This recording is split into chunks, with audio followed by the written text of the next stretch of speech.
So in this lecture, we will study the different algorithms over array, linear search, traversal, array traversal.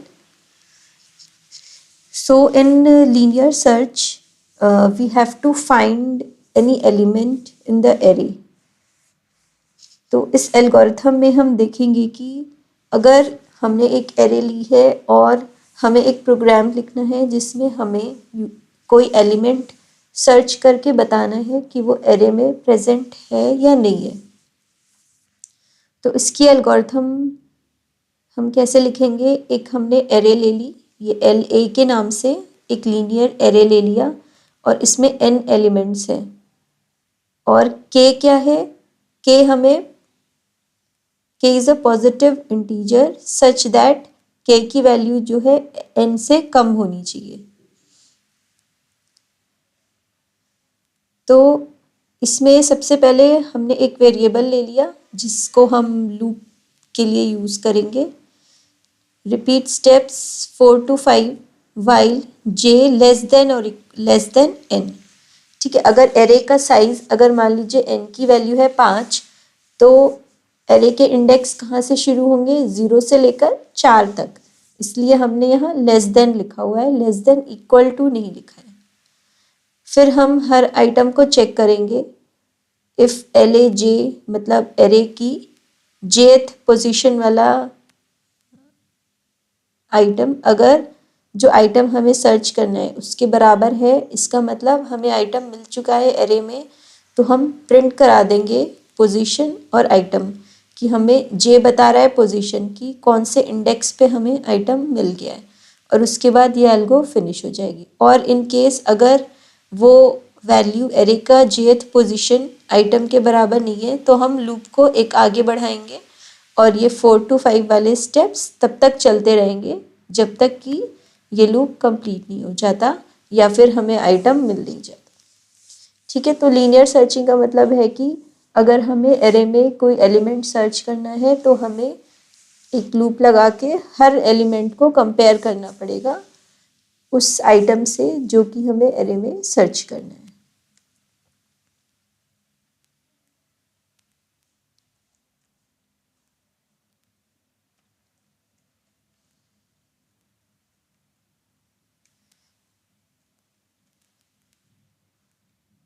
इसका programme बहुत ही simple है।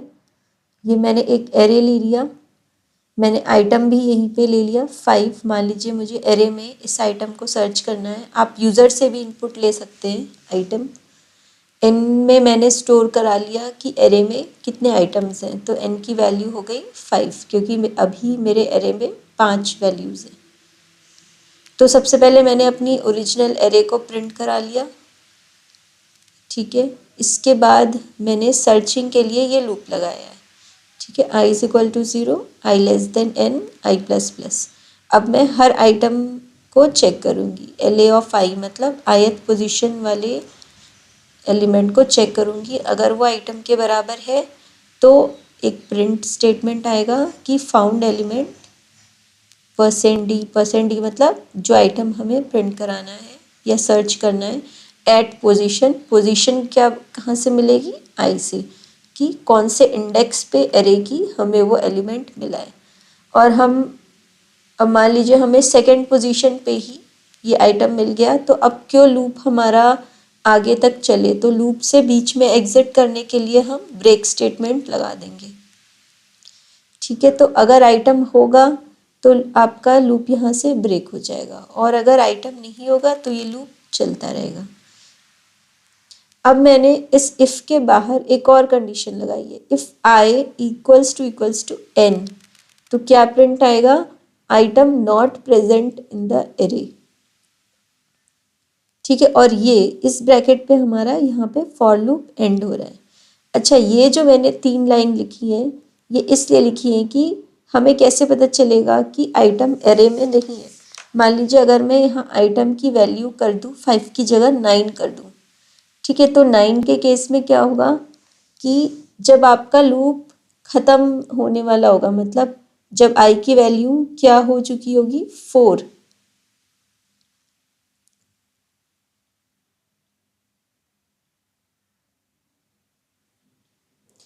तो यहाँ पे n नहीं होगा, n-1, क्योंकि लूप हमेशा ये एक कम तक चलेगा। ठीक है, तो इसका मतलब i की वैल्यू 0, 1, 2, 3, 4, लास्ट वैल्यू 4 होगी i की।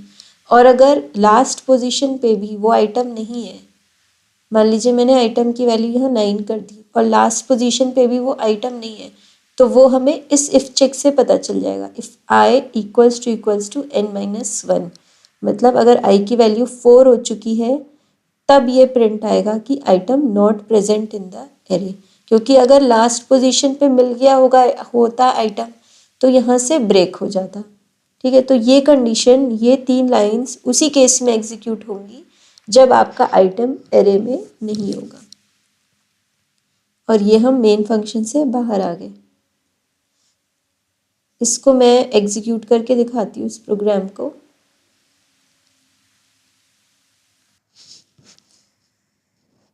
तो मान लीजिए मैंने आइटम की वैल्यू दी, आइटम है कि कौन सा एलिमेंट मुझे सर्च करना है। मान लीजिए मैंने यहाँ लिख दिया 3। ठीक है, ये वही सेम प्रोग्राम है। तो क्या प्रिंट आना चाहिए? Item found at position 1।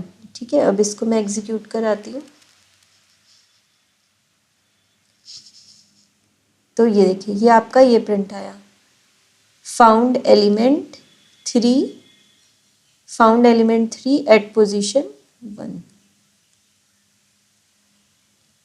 अब मैं इस प्रोग्राम को, अब मान लीजिए ये वाला केस मुझे चेक करना है कि अगर मैं ऐसा आइटम दूँ जो एरे में नहीं है तो मेरा ये प्रिंट आना चाहिए। ठीक है, तो मैं एलिमेंट की वैल्यू कर दे रही हूँ 9। ठीक, अब इसे एग्जीक्यूट कराएंगे। तो देखिए क्या आउटपुट आया, item not present in the array, क्योंकि इस समय वो वाली कंडीशन हमारी एग्जीक्यूट हुई, इफ़ वाली, क्योंकि आई की वैल्यू कहाँ पहुँच चुकी है, इसने हर वैल्यू को चेक किया। तो जब ये लास्ट वैल्यू पे होगा, मतलब आई की वैल्यू जब 4 हुई होगी तो लास्ट वैल्यू भी 9 के बराबर नहीं है, तो उस केस में ये वाली इफ़ कंडीशन एग्जीक्यूट होगी और हमारा ये प्रिंट आ जाएगा।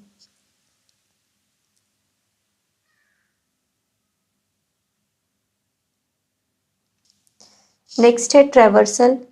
ट्रैवर्सल का मतलब होता है कि एरे के हर एक एलिमेंट तक जाके हमें उसे प्रिंट कराना है। ठीक है, ट्रैवर्स करना है मीन्स हर एक एलिमेंट को हमें रीड करना है, इसको हम कहते हैं ट्रैवर्सल। तो ट्रैवर्सल बहुत सिंपल है एरे में। जैसे ये हमारी एरे है तो हमने इस पे ट्रैवर्सल एल्गोरिथम लगाई और हमने इसके हर एक एलिमेंट को प्रिंट करा दिया, तो ये हमारा आउटपुट है। इसी तरह एक और एरे ली हमने और ये इसका आउटपुट है। तो ट्रैवर्सल में हमें एक लूप लगाना है, कहाँ तक? 0 से लेकर n-1 तक। ठीक है, क्योंकि एरे का जो आखिरी इंडेक्स होगा वो जो भी एरे का साइज होगा उससे एक कम होगा, क्योंकि एरे के इंडेक्स 0 से स्टार्ट होते हैं। तो हमने हर एक एलिमेंट को यहाँ पे प्रिंट करा दिया।